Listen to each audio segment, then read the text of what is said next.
Bonjour, je m'appelle Jean-François Charouin, j'ai 39 ans, je suis marié, j'ai un fils de 11 ans et j'habite à La Havane. Pour des raisons professionnelles, ça fait bientôt 3 ans que je suis là-bas. J'ai passé 11 ans dans un autre pays, au Turkménistan, en Asie centrale. J'ai rencontré ma femme là-bas, mon fils est né là-bas et il a commencé à parler russe avant de parler français. Oui, j'avais très envie de partir à l'étranger pour faire le travail de fin d'études, qui était une période, suffisamment longue pour qu'on puisse, profiter d'une vraie expérience, à l'étranger. 3 mois de TFE, ça s'est transformé en 11 ans. J'avais le choix avec d'autres pays et c'est celui qui m'a semblé être le plus propice à une aventure, exceptionnelle. Je suis parti en 2005 avec une méthode assimile de russe dans la poche et puis, finalement j'ai appris, sur le tas, un petit peu tous les jours, un mot, un verbe. Au bout de 11 ans, on arrive à tenir une discussion relativement cohérente avec, un client ou des amis. On parlait anglais. Ensuite, on a parlé russe et maintenant on ne parle plus que français. On s'est rencontrés, en fait, dans le cadre professionnel. Elle a arrêté de travailler quand, elle est tombée enceinte de notre fils pour, se consacrer à son éducation.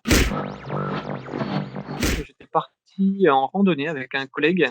On est monté dans les montagnes, il y avait pas vraiment de sentier, une montagne assez abrupte. On arrive, au sommet d'une montagne avec un relief beaucoup plus doux, beaucoup d'herbes, beaucoup de fleurs colorées, donc on en profite et au moment de redescendre, on passe par un petit col montagneux et là, il y a un serpent gigantesque qui surgit, qui devait être un cobra, qui est un serpent assez, fréquent dans la région. On a réussi à prendre quelques photos et puis il a fallu qu'on saute par-dessus le serpent pour pouvoir, descendre, plus bas. Ça a été, une grosse frayeur. Les gens ne ressentent pas d'insécurité. La capitale, Ashgabat, est vraiment très propre et quand on sort de la ville, la population est très accueillante. Il y a assez peu d'activités à faire en famille. J'étais parti avec un sac à dos, je suis revenu avec, 130 kilogrammes de malles. C'était un choix, volontaire. Le retour, en France est effectivement un petit peu, difficile. Il faut qu'on se remette un petit peu dans toute la partie administrative et du coup, ce retour en France pour moi, c'était aussi la première expatriation de ma femme et c'était aussi, la découverte de la France, pour mon fils. Je suis resté 1 an et demi, en France, juste le temps de se réacclimater et de se sentir, vraiment, confortable, vraiment bien et puis, l'appel de l'étranger se fait ressentir et donc, pour une nouvelle opportunité professionnelle, nous sommes repartis tous ensemble sur Cuba, à La Havane.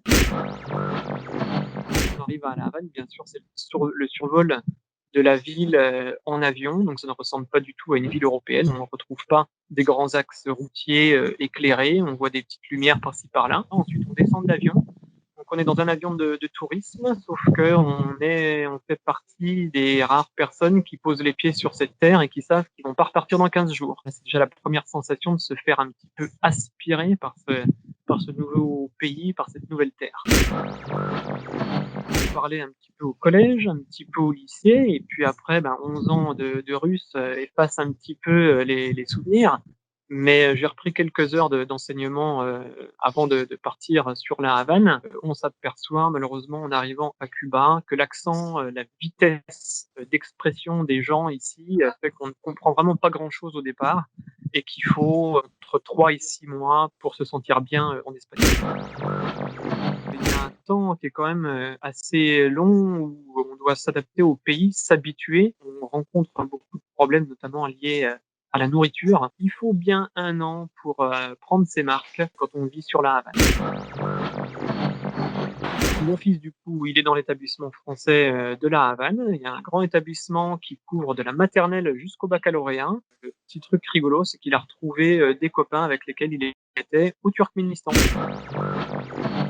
Il manque toujours quelque chose. Donc on m'a dit de pas répondre le fromage, donc je dirais pas le fromage, mais je dirais que des médicaments. Si on n'a pas le médicament qu'il faut quand on a un enfant ou si on se fait une petite blessure, on est très embêté.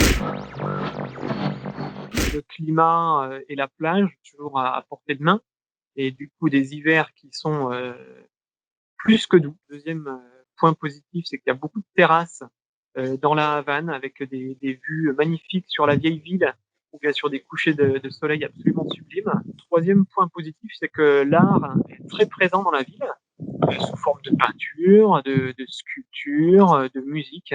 Ça rend la vie assez agréable. C'est une période cyclonique qui est assez longue, au cours de laquelle il peut y avoir des coupures d'électricité qui peuvent durer jusqu'à 12 heures. Donc c'est un petit peu risqué pour les congélateurs. Le deuxième point négatif, c'est la recherche de nourriture. Si on n'a pas un bon réseau de fournisseurs, on peut des fois manquer de certains ingrédients. Et le troisième point négatif, c'est qu'à Cuba, il faut être très patient. Pour qu'un problème se résolve, il faut pas s'énerver et être très patient. Et il a commencé à peu près en même temps qu'en France, au mois de mars 2020. Il y a eu une première période où on a été assez durement confinés. On a continué à travailler et puis ça s'est un petit peu relâché. Et puis là, on en parle beaucoup moins, même si on sait qu'il y a encore beaucoup de cas. On a fait une année entière d'enseignement à distance. Un petit peu compliqué pour les enfants et pour les parents. On peut commander des plats emportés. Après, on peut réserver dans certains restaurants et sous certaines conditions, on peut quand même aller dans des restaurants, mais c'est plus du tout comme avant. Avant, on pouvait sortir beaucoup, aller dans des bars absolument super avec de la musique, des lumières, c'était super. Maintenant, tout ça, c'est un petit peu au ralenti. Vivre dans un autre pays, déjà, ça permet de se faire soi-même sa propre idée et de voir les choses autrement que par ce qu'on peut recevoir de la part des médias. Je pense que ça peut être très, très valorisant pour un développement personnel. Je trouve ça amusant de participer à cette expérience, de raconter un petit peu sa vision et son expérience de l'expatriation. On a l'impression qu'il y a une sorte de petit groupe d'expatriés, on est des gens un petit peu à part. C'est une communauté vivante. C'est marrant. On a des anecdotes, des expériences des fois un peu plus fortes que si on vit simplement en France. C'est pour ça aussi que je préfère vivre à l'étranger. Ouais. On a des expériences que je trouve très riches.